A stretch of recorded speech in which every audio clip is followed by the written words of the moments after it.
আস্তে করে এই দেশে ইসলাম প্রচার হয়েছে, কথা ঠিক কিনা? এই দেশে ইসলাম কোন মৌলবি, কোন মোল্লা, কোন মুন্সি এই দেশে ইসলাম নিয়ে আসে নাই।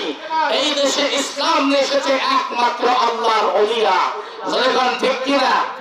যেমন কবি মিরাজি ঋষি আছেন, এরপরে আমাদের পাশে ফতেপুর, এখানে একজন আল্লাহর ঋষি আছেন, তারপরে সাতিন গ্রামে পাতলা পীর বলে যাকে সারা দুনিয়ার মানুষ চিনে, তিনি আছেন। এমনি বগুড়ার ভিতরে শাহ সুলতান বলকি রহমতুল্লাহ, রাজশাহীর জমিনে শাহ আহমদ রূপস রহমতুল্লাহ, আপনার বাগেরহাটে খান জাহান রহমতুল্লাহ, সেইপরে পৃথিবীর বিভিন্ন আদার্সে আছে আল্লাহর ওলিরা বিভিন্ন জায়গায় তারা অবস্থান করে এই দেশের মানুষগুলোদেরকে মুসলমান বানিয়েছে, কথা বলুন ঠিক কিনা? আমরা কি আল্লাহর ওলিদের পক্ষে আছি? যারা বলুন কারা কারা আছি? বাংলাদেশের এক শ্রেণীর আলেম ওলামারা এই সমস্ত মাজারে যারা অনুষ্ঠান যারা করে এদেরকে এরা দেখতে পারে না, কথা বল ঠিক কিনা?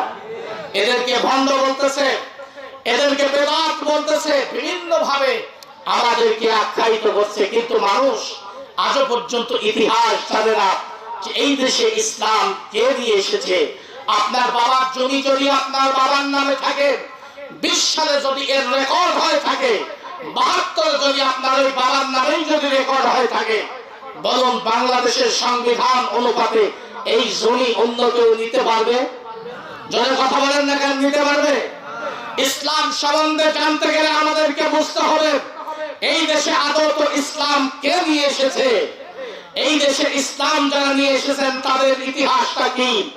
আমরা এই ইতিহাস না জেনে একজন মানুষের বিরুদ্ধে আমরা সমালোচনা করার অধিকার ইসলাম কোন মুসলমানকে তাই নাই, কথা ঠিক কিনা?